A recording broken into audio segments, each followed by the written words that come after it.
अस्सलाम वालेकुम नाज़रीन, आज का सच के साथ मैं हूँ नदीम हुसैन। सन 2022-23 जो है पाकिस्तान की मईशत के एतबार से एक बदतरीन साल जो है वो साबित हुआ है। मुश्किलात थीं कि ख़त्म होने का नाम ही नहीं ले रही थीं। इस साल में तमाम अहदाफ जो हैं वो तनज़ली का शिकार रहे और मईशत जो है वो एक जमूद की कैफियत में रही। पाकिस्तान जो है वो IMF के साथ मुआहदे के लिए जो है वो कोशा रहा और बिलाखिर ये मुआहदा तो हो गया और उसके बाद जो है इस बात की उम्मीद की जाने लगी कि शायद अब सूरत हाल जो है वो बेहतरी की तरफ गामज़न हो जाएगी। लेकिन ये मुआहदा जिन कड़ी शराइत पर हुआ है उसके नतीजे में बिजली जो है वो इंतहाई महंगी हो गई है और ज़ाहिर है कि महंगाई जो है वो अब हिसाब शिकन सूरत हाल तक पहुँच चुकी है और ये आवाम के लिए जो है एक बड़ी तकलीफ़ दे और अज़ियतनाक मामला है, क्योंकि ना सिर्फ ये कि बिजली ही महंगी नहीं हुई है बल्कि उसके साथ साथ अशियाए ज़रूरिया जो हैं उनकी कीमतें भी आसमान से बातें करने लग गई हैं। गो कि अदारा शुमारियात जो है वो ये बात कह रहा है कि जो अफरात ज़र की शरह है वो कोई 29% के लगभग है, लेकिन ये सूरत हाल जो है ये इस नौइयत की नहीं है।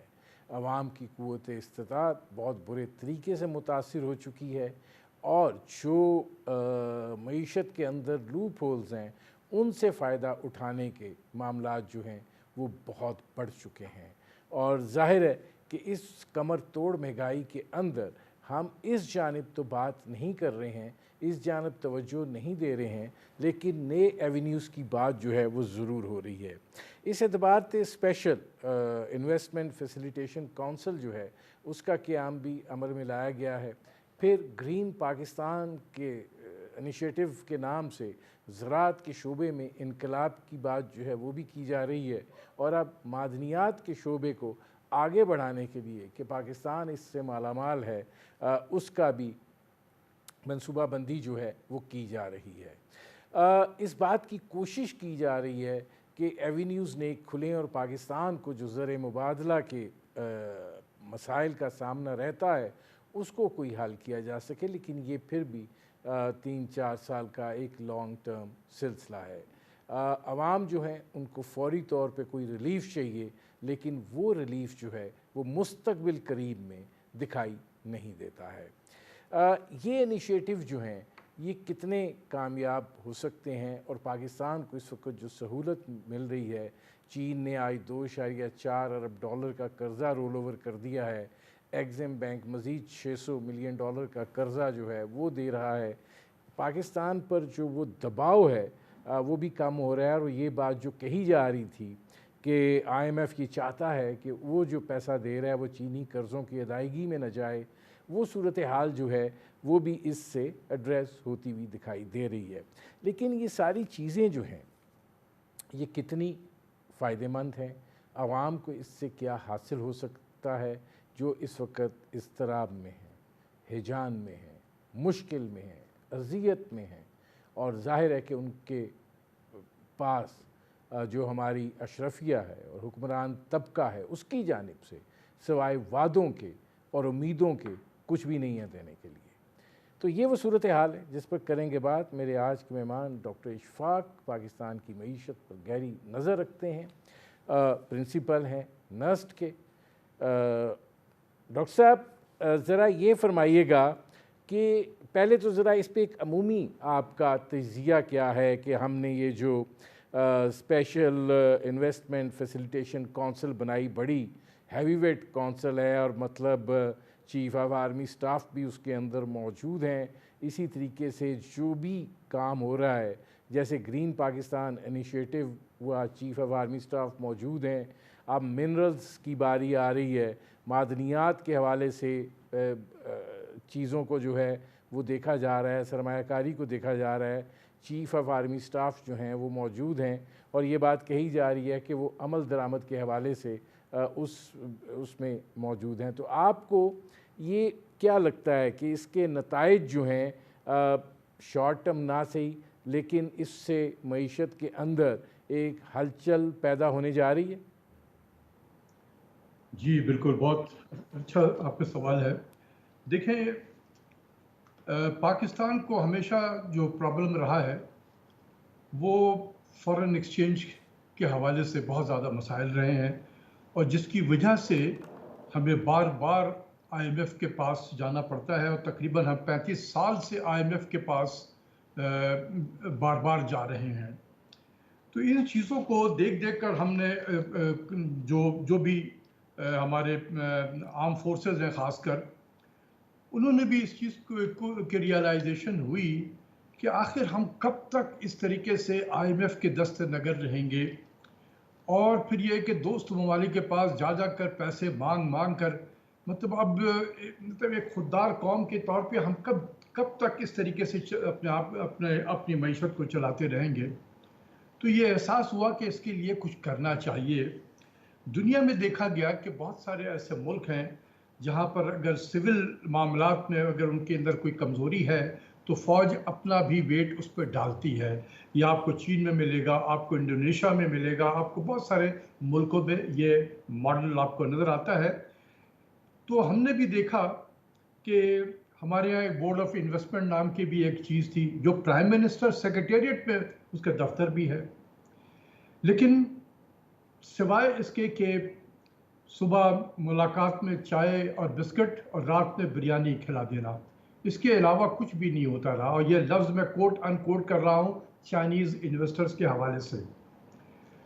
इसी तरीके से जो हमारे मिडिल ईस्ट के बहुत सारे जो मुल्क हैं जो पाकिस्तान में सरमायाकारी करना चाहते हैं, जो पाकिस्तान के प्राइवेटाइजेशन के प्रोसेस में अपना हिस्सा डालना चाहते हैं, उन्हें भी बहुत शिकायत थी कि आपके यहाँ हम आना चाहते हैं इन्वेस्टमेंट के लिए, लेकिन आपके जो माहौल है, जिस तरीके का दफ्तरी माहौल, ब्यूरोक्रेटिक माहौल, उसके वजह से हम आ नहीं सकते हैं। तो बहुत सारी रुकावटें थी जो महसूस की जा रही थी। इसके अलावा ये हुआ कि 18th अमेंडमेंट के बाद जब एक तरीके से सूबे ऑलमोस्ट इंडिपेंडेंट हो गए फेडरल गवर्नमेंट से, तो वहाँ मसाइल होने लगे कि इन्वेस्टमेंट की इजाज़त जो है फेडरल गवर्नमेंट दे रही है, इन्वेस्टमेंट कहाँ होगा, सूबाई हुकूमतें में उनके जो दफातर हैं उनको वो चक्कर लगाते रहते हैं। इसी तरीके से ये और मुश्किलात हुई कि जब फेडरल गवर्नमेंट में किसी एक पार्टी की हुकूमत हो और सूबे में किसी दूसरी पार्टी की हुकूमत हो तो फिर क़यामत बर्पा हो जाता है फॉरेन इन्वेस्टर के हवाले से। तो इस किस्म की बहुत शिकायतें मिल रही थी फ़ौज के हवाले के लोगों को भी कि हम आपके मुल्क में आना चाहते हैं लेकिन कोई हमें फैसिलिटेट नहीं करता है। तो उन्होंने कहा कि भाई हो सकता है कि हमारे सिविल अदारों में अब उतनी सलाहियत नहीं रही, वक्त के साथ साथ उनके अंदर भी कमज़ोरियाँ अब बढ़ रही हैं, तो हम क्यों ना हम भी अपना वेट डालें। तो इसके लिए ये स्पेशल इन्वेस्टमेंट फैसिलिटेशन सेंटर या काउंसिल का की बुनियाद डाली गई है, जिसमें आपने देखा कि प्राइम मिनिस्टर के साथ साथ आर्मी चीफ भी इसमें इन्वॉल्व हैं। और ये बिल्कुल OCAC सॉरी ये जो वो बना था NCOC कोविड के ज़माने में, जिसमें प्लानिंग मिनिस्टर हमारे चेयर करते थे और उसके साथ में एक लेफ्टिनेंट जनरल साहब भी होते थे, और पूरा इदारा बेहतरीन तरीके से काम कर रहा था, जिसमें सिविल और मिलिट्री दोनों ने मिलकर आपने देखा कि किस शानदार तरीके से हमने पैंडमिक का मुकाबला किया कि दुनिया ने पाकिस्तान की इस परफॉर्मेंस को एक्नॉलेज किया। तो इसी चीज़ को सामने रखते हुए फौज ने कहा कि हम भी एक इस सारे मामले में सिविल के आते हैं। साथ साथ अब डॉक्टर साहब हाथ जी, मिलाते हैं। डॉक्टर साहब अब जो है आप ज़रा सेक्टर वाइज चलते हैं। देखिए पाकिस्तान का ये अलमिया रहा है कि पाकिस्तान जो है वो एक ज़रूरी मुल्क है और हमने इस शोबे को बड़े बुरे तरीके से नज़रअंदाज किए रखा। मुसलसल हम बात करते रहे कि पाकिस्तान की मईशत जो है वो एग्रीगेरियन इकॉनमी होनी चाहिए, हमारे अंदर इतनी सलाहियत है और हमारे अंदर इतनी पोटेंशियल भी है कि हम खुराक के अंदर ख़ुद कफ़ील हो सकते हैं, लेकिन हम इस वक्त एक नेट खुराक के मामले में इम्पोर्टर बन गए हैं और हमारे ज़र मुबादला का एक बड़ा हिस्सा उस पर सर्फ हो रहा है।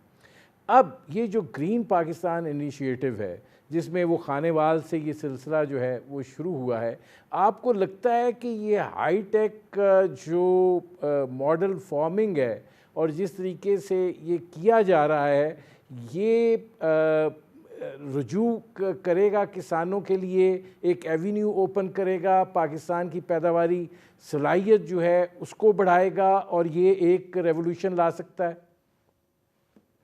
دیکھیں SIFC میں اس میں انیشلی 5 ایریاز کو آئیڈینٹیفائی کیے گیا ہے، جس میں ایگریکلچر کا آپ نے ذکر کیا، اس کے علاوہ منرلز بھی ہیں، انرجی بھی ہے، انفارمیشن ٹیکنالوجی اینڈ ٹیلی کام بھی ہے، اور پہلی مرتبہ ڈیفنس بھی ہے، ڈیفنس پروڈکشن، اس کو بھی شامل کیا گیا ہے۔ ایگریکلچر کے حوالے سے آپ دیکھیں کہ پاکستان ایک زرعی ملک ہے اور تقریباً 20% ہمارے GDP ایگریکلچر سے اوریجنیٹ ہوتی ہے۔ لیکن ایگریکلچر کا جب ہم ایگریکلچر کی باتیں کرتے ہیں نا، آپ یقین کریں میں نے 11 سال منسٹری میں گزارا ہے، منسٹری آف فائنانس میں۔ پاکستان میں ایگریکلچر سے مراد ہے 4 crop: wheat, rice, sugarcane and cotton. بس جو منسٹر آتا ہے وہ 2 کاٹن ایریاز کے آتا ہے، یا کاٹن گروئنگ بیلٹ کا منسٹر ہوگا یا ویٹ گروئنگ بیلٹ کا منسٹر ہوگا۔ That's it. یہ ہوگا رورل ایریا سے، ایک ٹپیکل گروور جو ہے وہ وزیر بنتا ہے اس کا، اور اس کے پاس صرف ایک پالیسی ہے، وہ ہے سپورٹ پرائس۔ ختم ہو گئی۔ یعنی کہ 4 crop ministry, 2 crop minister with 1 policy instrument which is support price and the end۔ یہ ایگریکلچر یہیں ختم ہو جاتی ہے ہماری۔ جبکہ آپ دیکھیں کہ more than half of agriculture is our livestock and dairy sector۔ کبھی آپ نے نام سنا ہے live stock and dairy sector کی باتیں ministry of food and agriculture سے؟ کبھی نہیں سنا ہوگا۔ اس کہنے کا مطلب یہ ہے کہ agriculture has always remained neglected. بالکل وہ ایسے ہی چل رہا تھا، بالکل۔ تو پہلی مرتبہ یہ احساس ہوا کہ دیکھیں ہم ایک ایگریگیرین اکانومی ہے، 20% ہماری GDP یہاں سے آ رہی ہے، تقریباً 40% ہمارا ورک فورس ایگریکلچر سے جو ہے وہ منسلک ہے۔ تو ہم اس کی طرف کوئی کبھی ایلڈ کے بڑھانے کی طرف توجہ نہیں دی ہے۔ ہمارے توجہ صرف سپورٹ پرائس اور اس کے علاوہ کچھ بھی نہیں ہے۔ تو یہ پہلی مرتبہ یہ کیا گیا کہ بھائی اس کو آگے بڑھایا جائے، اس میں جو ہے کارپوریٹ فارمنگ ٹائپ کی چیز ہو، اور بھی اس میں ٹیکنالوجی کو لایا جائے۔ تو اسی لیے آپ نے دیکھا کہ ایک ماڈل فارم کا افتتاح بھی کیا گیا۔ بہت اس میں اسکوپ ہے، اور فوج کے جو لوگ ہیں ان کو بھی اس کا احساس ہے کہ اس میں کتنے اسکوپ ہے پاکستان کی۔ اور آئی ایم شیور کہ اس میں جو ہے آپ دیکھیں گے کہ جہاں ویٹ بھی ہے، کاٹن ہے، رائس ہے، شوگر کین ہے، دالیں ہیں، یہ سب ٹارگٹ ایریاز میں ہے۔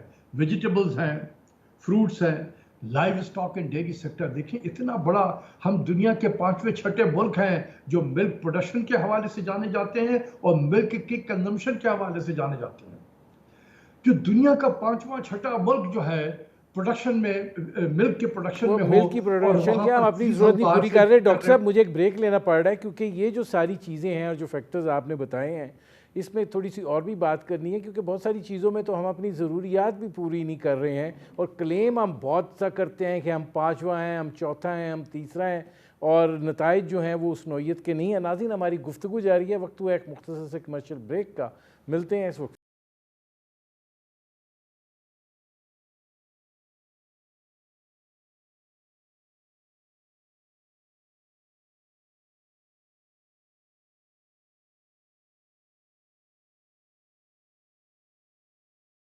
Welcome back.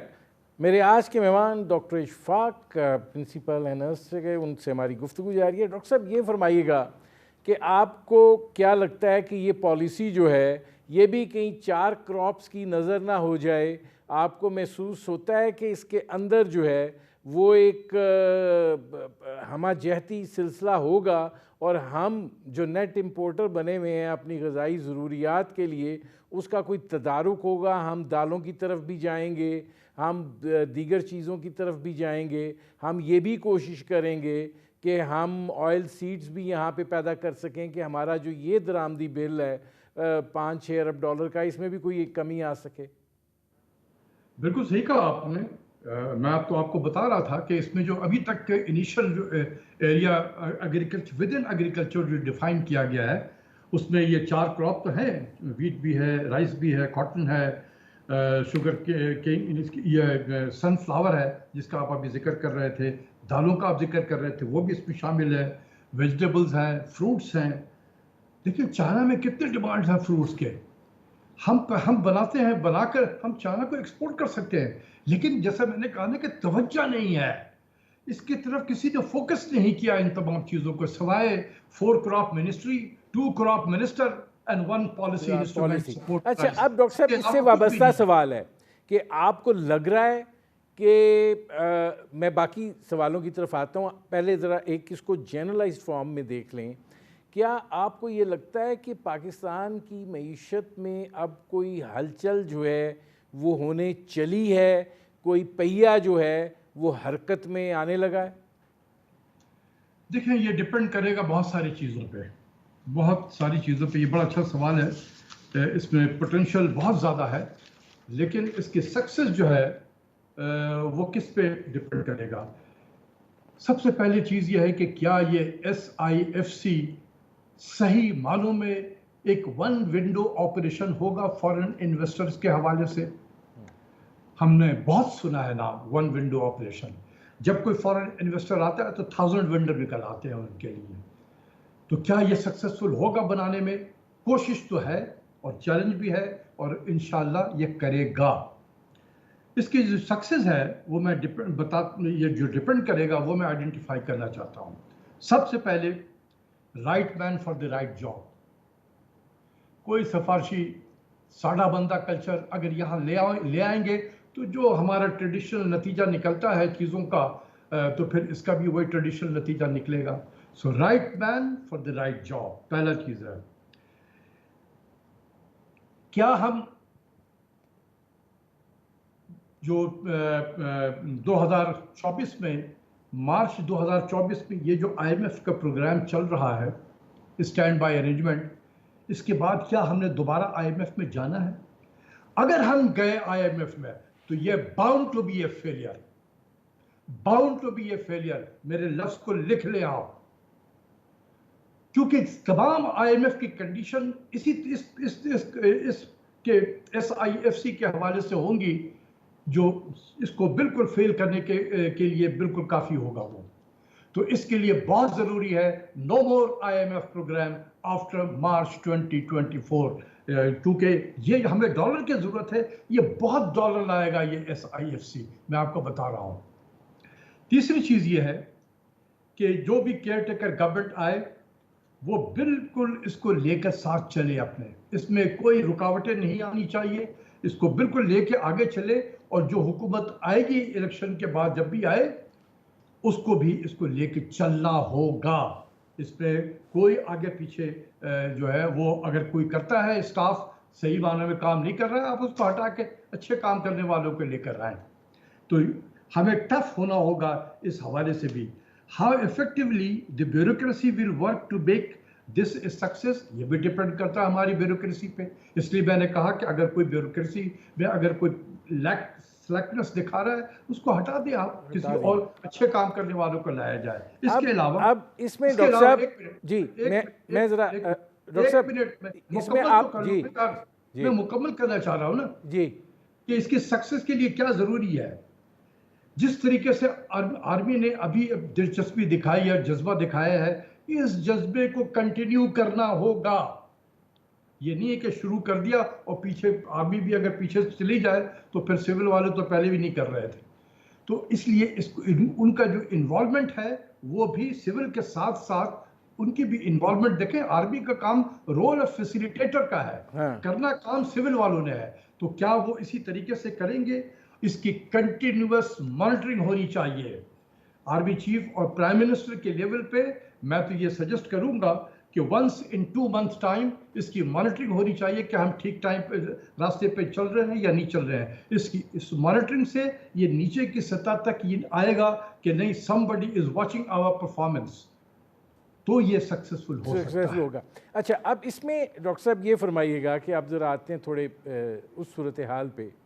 ظاہر ہے IMF کے ساتھ تو ہمیں اب معاہدہ کرنا تھا، ہماری مجبوری تھی، ہمارے پاس کوئی چارہ کار ہی نہیں تھا اور راستہ بھی کوئی اور دکھ نہیں رہا تھا کہ ہم کس طریقے سے اپنے زر مبادلہ کے ذخائر کو جو ہے وہ مضبوط کر سکتے ہیں اور بیرونی سپورٹ جو اب ہمیں اپنے دوست ممالک سے بھی حاصل ہو رہی ہے اس کو حاصل کر سکتے ہیں۔ لیکن یہ اس کے نتیجے میں اب جس حساب شکن حد تک بجلی کی قیمتیں بڑھائی گئی ہیں اور ظاہر ہے کہ گیس کی قیمتیں بڑھائی گئی ہیں، آپ کو کیا لگتا ہے یہ ہمارا جو ہم ہر چیز کرنا چاہ رہے ہیں اس کے اندر یہ کتنا نقصان دہ جو ہے وہ ثابت ہوگا، کیونکہ ہماری کمپیٹیٹیونیس تو بہت متاثر ہوگی؟ بالکل صحیح کہا۔ دیکھیں IMF کے پروگرام میں یہ جو آپ نے کہا نا بجلی کی قیمت بڑھائی جا رہی ہے، گیس کی قیمت، یہ کس کے پیرائے میں ہو رہا ہے؟ یہ ریفارمز ہے۔ IMF کے لٹریچر میں ریفارمز کا مطلب ہے قیمتیں بڑھانا۔ یہ انرجی سیکٹر ریفارمز ہے، یہ گیس کے سیکٹر کے ریفارمز ہیں، قیمتیں بڑھانا۔ یہ بھی بتائیں آپ کے خدا کا خوف بھی نہیں آتا لوگوں کو کہ ریفارمز کے نام پہ قیمتیں بڑھائے چلے جا رہے ہیں۔ قیمتیں بڑھانے کا رام ریفارم تو نہیں ہے، یہ تو کوئی بھی شخص کر سکتا ہے۔ یہ کام قیمتیں بڑھانا بڑا آسان کام ہے۔ ریفارم تو ہوتا ہے پروسیس کو بہتر کرنا، جہاں رکاوٹیں ہیں اس کو رکاوٹوں کو دور کرنا تاکہ چیزیں بڑی آسانی سے ہو رہی ہیں۔ چوری اگر بڑھ رہی ہے تو اس کو ٹھیک کرے، اپنے گورننس کو بہتر کرے، یہ نہ کہ قیمتیں بڑھائیں گے چوری بڑھے گی۔ یہ تو کامن سینس ہے یار۔ لافر کر کیا چیز ہے؟ ہم بلا کے آرتھر لافر کو یہاں پر پرائم منسٹر سے ملاتے ہیں، اس کے سیمینار کر رہے ہوتے ہیں، لیکن اس کی باتوں پہ عمل نہیں کرتے۔ آرتھر لافر نے کیا کہا کہ جب آپ ٹیکس ریٹ کو بڑھاؤ گے ٹیکس ایویژن بڑھے گا، ٹیکس کی چوری بڑھے گی۔ جب آپ بجلی کی قیمت بڑھاؤ گے بجلی کی چوری بڑھے گی، بالکل بڑھے گی، آپ کو ریونیو نہیں ملے گا، پھر آپ بجلی کی قیمت بڑھائیں گے۔ آپ نے اپنی انڈسٹریز کو تباہ کر دیا ہے اس کے بڑھا کر یہ قیمتیں۔ لیکن یہ وہ کاسٹ ہے جو ہم نے IMF کے پروگرام میں رہ کر یہ پے کرنا ہے، اور یہ 2024 مارچ تک یہ پے ہم کرتے رہیں گے۔ ہمیں کوشش یہ کرنی ہے کہ منیمائزیشن آف لاس ہمارا آبجیکٹیو ہونا چاہیے کہ کس طریقے سے ہم IMF کے پروگرام کے کاسٹ کو منیمائز کر سکیں۔ That's it. کیونکہ جو حکومت نے انہوں نے اگری کر لیا ہے، مجھے تو نہیں پتا کہ اس میں اور کیا کیا چیزیں ہمیں کہا گیا ہے کرنے کے لیے، جس میں وہ فرسٹ ریویو جب ان کا ہوگا کوئی نومبر میں اور سیکنڈ ریویو ہوگا فروری میں، تو اس میں اور بھی کیا کیا انہوں نے ٹارگٹ ہمیں دیے ہوئے ہیں، یہ تو ہمیں کرنا پڑے گا۔ یا تو آپ نکل آئیں IMF کے پروگرام سے، جو میں سمجھتا ہوں اس میں صورتحال اب یہ ہے ڈاکٹر صاحب کہ جو کچھ بھی ہو رہا ہے عام آدمی کو تو یہ سمجھ میں نہیں آ رہا ہے کہ GDP گروتھ کیا ہے تو باقی چیزیں کیا ہیں۔ اس کو تو یہ پتہ ہے کہ جب اس نے مارکیٹ جانا ہے تو اس کا حشر نشر کیا ہو رہا ہے، اور اس کو یہ پتہ ہے کہ جب اس کے گھر بلز آئیں گے اور اس کی جو طبیعت صاف ہوگی اس کے نتیجے میں اس کو اپنے جو اخراجات ہیں اس کی کٹوتی کہاں سے کرنی ہے، جو اب شاید وہ اس قابل نہیں رہ گیا کہ مزید کٹوتی جو ہے وہ کر سکے۔ اب تو صورتحال یہاں تک پہنچ چکی ہے کہ اگر آپ نے مناسب 2 وقت کا کھانا کھانا ہے تو اس کے لیے بھی جو وسائل چاہیے وہ بھی پورے ہونے ناممکن ہو رہے ہیں، اور ہم پتہ نہیں کون سی سطح پہ بیٹھ کے منصوبہ بندی کر رہے ہیں۔ تو یہ جو ایک ہیجانی اور اس طرح بھی کیفیت اب بہت زیادہ بڑھ رہی ہے، کیا یہ پریشر نگران سیٹ اپ سہ پائے گا یا آنے والی حکومت جو ہے وہ برداشت کر پائے گی؟ یہ کتنا عرصہ یہ سچویشن عوام جو ہیں وہ سہ سکتے ہیں؟ یہ تو آپ میری زبان بول رہے ہیں، یہی تو میں کہتا رہا ہوں کہ بھئی جو IMF میں گیا اس راستے پہ کانٹے ہی کانٹے ہیں، آپ کو چوبیں گے کانٹے، آپ کے پیر خونم خون ہوگا جو ہو رہا ہے۔ لیکن آپ لوگ بھی اپنے ٹیلی ویژن پہ کبھی آپ نے نہیں کہا پاکستانیوں کو کہ خدا کا خوف کرو نہ جاؤ IMF میں، کبھی نہیں کہا آپ نے، سوائے ڈاکٹر اشفاق کے کوئی نہیں کہتا ہے۔ آپ ان لوگوں کو بلاتے ہیں، میں نام نہیں لینا چاہتا ہوں، جو کہتے ہو IMF کے بغیر تو ہم زندہ ہی نہیں رہ سکتے۔ آپ ان لوگوں کو بلاتے ہیں، یہ آپ کا بھی کام ہے، میڈیا کا کام ہے، آپ جیسے ڈاکٹر صاحب چلیں میں آپ کی بات مان لیتا ہوں، اگر اس وقت نہ جاتے IMF کے پاس تو کیا کرتے؟ آپ کو کوئی پیسہ ہی نہیں دے رہا تھا۔ کیا کرتے؟ کس نے کہا آپ کو پیسے نہیں دے رہا ہے؟ یہی تو پھیلایا جاتا ہے آپ کو، یہ بھی پھیلایا جاتا ہے کہ اوہ آپ کو تو $30 بلین پے کرنا ہے۔ اب ہم کہاں سے کریں گے $30 بلین؟ بھائی 11 مہینے تو ہمارے پاس IMF کے پروگرام سے ہم باہر رہے ہیں۔ اگست 2022 کو ہمارا 7th اور 8th ریویو کمبائنڈ ہوا تھا، اور یہ 9th ریویو ایک سال تقریباً ہم رگڑتے رہے۔ کیا قیامت ٹوٹ گئی پاکستان پہ؟ کیا پاکستان ڈیفالٹ کر گیا اس 11 مہینے میں؟ چل رہی تھی اسی طریقے سے چلتی رہتی 11 مہینے اور ہم چلا لیتے۔ تو یہ جو آپ کا یہ خیال ہے کہ پاکستان ڈیفالٹ نہ کر جاتا؟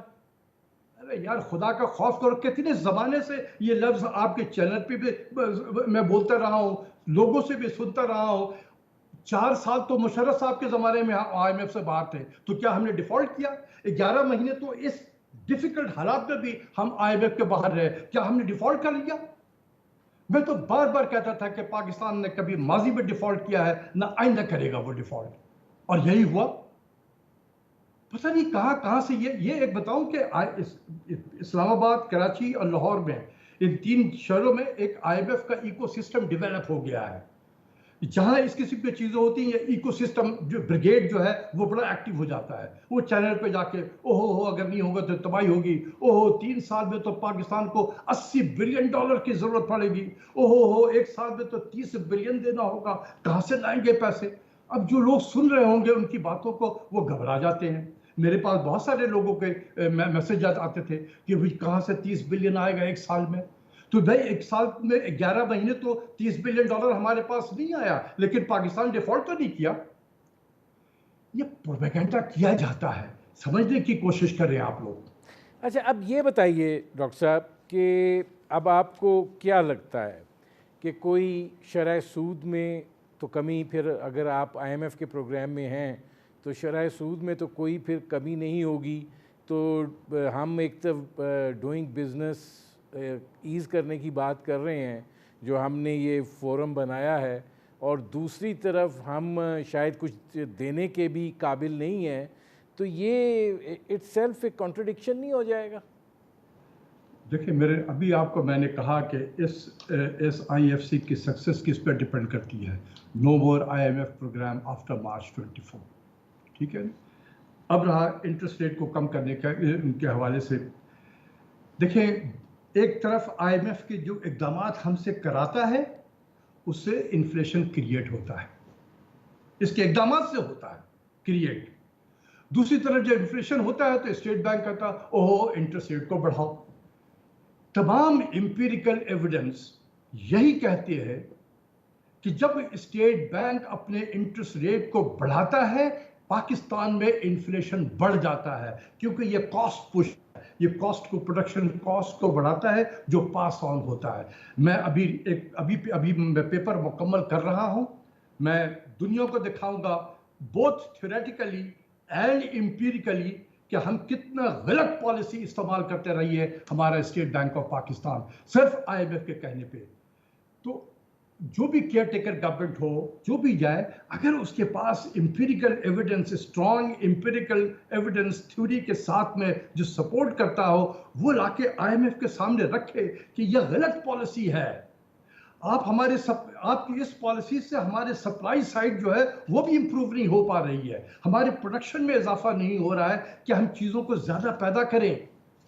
تو آپ نے ادھر بھی باٹل نیکس ہمارے لیے کریٹ کیا ہوا اس پالیسی سے۔ یہ پالیسی انفلیشن کو کریٹ کرتا ہے نہ کہ انفلیشن کو کنٹین کرتا ہے۔ تو دیکھیں میں سمجھتا ہوں کہ پروفیشنلی اگر IMF کے ساتھ آپ بیٹھ کے ان کو یہ سامنے پیپر کو دیں کہ آپ کہیں کہ ان کو کہ جی آپ پڑھیں اس کو جا کے اور آپ بتائیں کہ میں نے اس میں کیا غلطی کی ہے۔ ڈاکٹر صاحب میرے پاس بہت تھوڑا ٹائم ہے، بس آخری یہ فرما دیجئے کہ کیا امید رکھیں ڈاؤن دا روڈ ہم فوری طور پر تو نہیں لیکن اچھے حالات کی طرف سفر شروع کر رہے ہیں؟ دیکھیں SIFC جو ہے اسپیشل انویسٹمنٹ فیسیلیٹیشن جو کونسل ہے، یہ سینٹر ہے، یہ ایک اس راستے میں ایک یہ پہلا قدم ہے، بہتری کے راستے میں یہ پہلا قدم ہے۔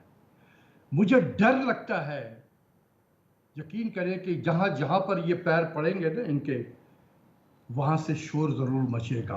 आज मैं देख रहा था कि जी प्राइवेटाइजेशन जो है पोर्ट के एयरपोर्ट के जो है वो भाई एयरपोर्ट के जो अगर सर्विसेज को आप प्राइवेटाइज कर रहे हो, किसी को दे रहे हैं, तो क्या कोई जेब अपने सूटकेस में लाहौर एयरपोर्ट को या कराची एयरपोर्ट को बंद करके अपने मुल्क तो नहीं लेके जा रहा है? एयरपोर्ट भी यही रहेगा, सब कुछ भी यही रहेगा, लेकिन कोई उसको फैसिलिटेट कर रहा होगा, कोई बेहतर तरीके से चला रहा चला रहा होगा। होगा। हम जिस तरीके से चला रहे हैं ठीक नहीं चला रहे हैं, जब भी हम दूसरों को दे रहे हैं। लेकिन आपने देखा कि वहां जुलूस निकलवाया गया है, निकलवाया गया है। मेरे लफ्जों पे गौर करें। ये और भी जगहों से ये इस किस्म के शोर को मचाया जाएगा या मचवाया जाएगा।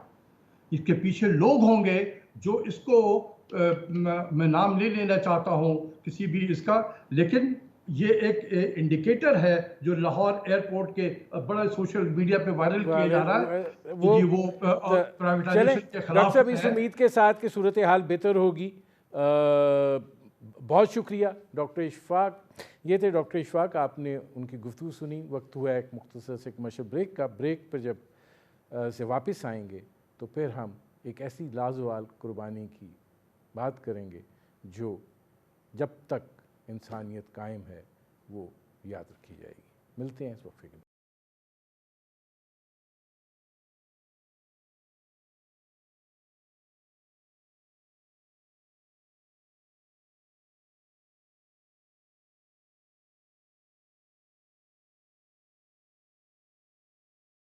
वेलकम बैक नाज़रीन।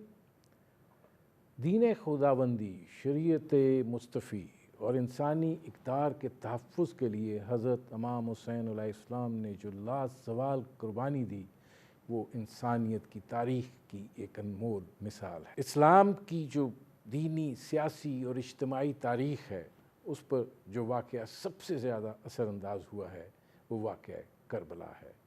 सब्र, इस्तकामत, अज़्म, हौसला, अल्फाज थोड़े पड़ जाते हैं जब उस सूरत हाल को देखा जाता है।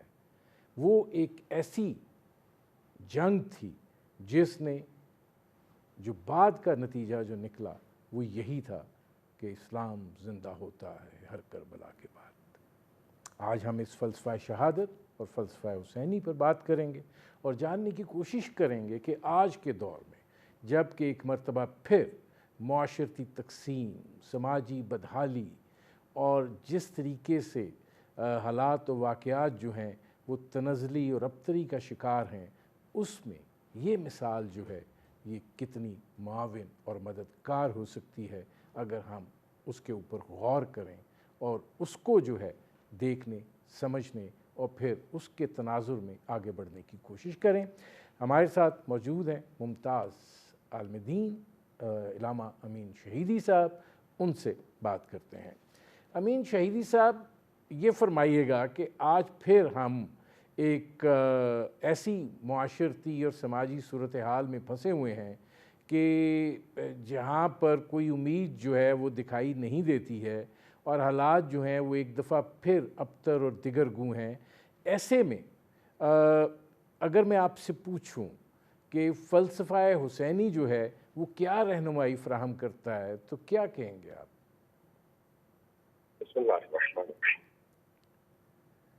नदीम साहब, इमाम हुसैन अलैहिस्सलाम की कुर्बानी और करबला का वाक़या ज़ाहिर है एक ऐसा वाक़या है जो अपनी नौइयत के एतबार से बेनज़ीर भी है, बेमिसाल भी है, और उसके अंदर सिर्फ तारीख नहीं बल्कि तारीख के साथ साथ फितरी और मानवी हवाले से ऐसे पहलू हैं जो हर शऊर इंसान को अपनी तरफ मुतवज्जे करते हैं। इमाम हुसैन अलैहिस्सलाम की जंग सिर्फ चंद सियासी अनावीन और मकासद के हवाले से नहीं है, बल्कि ये इंसानी वैल्यूज और इंसानी अक़दार की बका की जंग है। इसी वजह से आप ये देखते हैं कि पूरी दुनिया के अंदर जहां पर भी तहरीकें उठती हैं, जहां पर भी कोई मूवमेंट शुरू होती है, लोग इस्तारे के तौर पर मानवी हवाले से मदद लेने के लिए رشد اور ہدایت کے منبع کے طور پر اور انسانی تاریخ کے صفحے پر ایک عظیم ہیرو کے طور پر جس شخصیت کو رول ماڈل بناتے ہیں وہ کوئی نہیں ہے سوائے حسین ابن علی کے. اور اس مسئلے میں صرف مسلمان نہیں بلکہ ہندوؤں کے ہاں بھی ہے یہ مسئلہ, سکھوں کے ہاں بھی ہے یہ مسئلہ, حتیٰ مسیحیوں کے ہاں بھی ہے, حتیٰ ان معاشروں میں جہاں پر کسی دین کا کوئی رجحان نظر نہیں آتا وہاں پر بھی جس نے حسین ابن علی علیہ السلام کی زندگی کے ان صفحات کو پڑھا ہے وہ حسین ابن علی علیہ السلام سے متاثر نظر آتا ہے. امام حسین علیہ السلام چونکہ فطرت انسانی کے ترجمان ہیں. فطرت انسانی کیا ہے؟ حق گوئی, سچائی, ظلم سے نفرت, عدل اور انصاف سے محبت, اچھائیوں کے فروغ کو دل سے چاہنا, برائیوں کے فروغ کو دل سے نہ صرف برا سمجھنا بلکہ اس کے راستے میں کھڑے ہو جانا اور اس کو روکنا, مظلوم کا ساتھ دینا, ظالم کی مخالفت میں کھڑے ہو جانا. اب یہ تو وہ مقولے یا وہ اصطلاحیں یا وہ اقدار اور ویلیوز ہیں جو تمام انسانوں میں کامن ہیں اور اس حوالے سے یہ فطری ہے کہ تمام انسانوں کا سرمایہ ہے.